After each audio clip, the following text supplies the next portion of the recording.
The War to Power the World. It was a war between two very different people. On one side was Thomas Edison, the millionaire and prolific inventor from the U.S. who had never finished high school or attended university. On the other was Nikola Tesla, who was born in Croatia to Serbian parents and lived on the edge of bankruptcy despite being a genius who had studied at 3 respected universities in Central and Eastern Europe before immigrating to America. Their fight was over nothing less than whose idea would power the world. And in this learning nugget, you can learn what their ideas were, which one likely charged the device you're reading this on, and the fates of these two giant figures of modern history. The feud begins.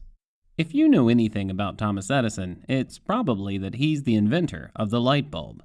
What you might not know is that he also started companies around the world that powered those light bulbs. Before starting a feud with Edison, Tesla worked at branches of Edison's businesses in France and, eventually, in the United States. While working in Europe, Tesla earned a reputation for being able to fix almost any problem having to do with Edison's electricity generators, as well as his ability to improve their designs. Doing this work made him certain that Edison's preferred type of electricity, called direct current, DC, wasn't the most efficient. Tesla believed that alternating current, AC, which travels in waves of positive and negative energy, was a better solution. It could be transmitted over long distances without much energy loss, meaning you needed fewer power plants, and could be changed to different voltages with transformers, and was fairly cheap to produce.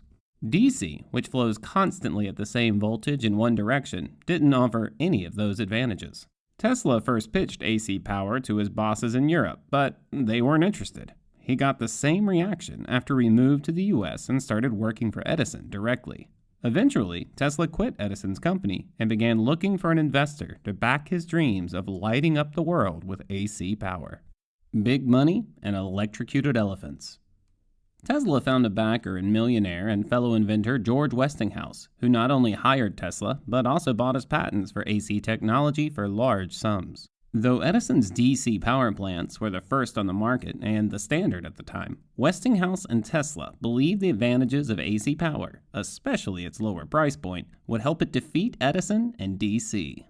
Edison was afraid they were right, and he and his company tried many methods to make AC seem dangerous and frightening. For example, Edison advised the inventor of the electric chair to power it with AC current, secretly intending that consumers would link AC power with death. Similarly, Edison's movie company filmed an elephant that had killed 3 people being executed by a Coney Island zoo using boots that sent deadly amounts of AC power through the giant animal's body. Despite these scare tactics, AC power kept spreading. An important victory was Westinghouse winning the contract over Edison to power the World's Columbian Exhibition, aka the World's Fair, in Chicago in 1893. There, Westinghouse and Tesla's technology successfully lit up exhibits seen by an estimated 27 million visitors. The winner doesn't prosper. Westinghouse and Tesla won another contract to use their technology to turn the power of Niagara Falls into AC electricity that would power Buffalo, New York.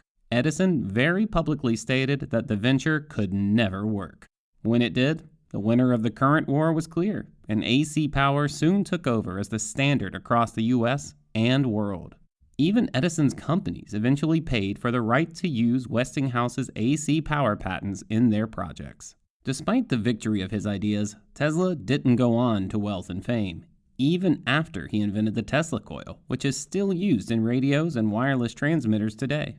Hopeless with finances and turning increasingly eccentric with age, he died alone with almost no money in a New York hotel. Edison, however, was rich and respected until the end of his days.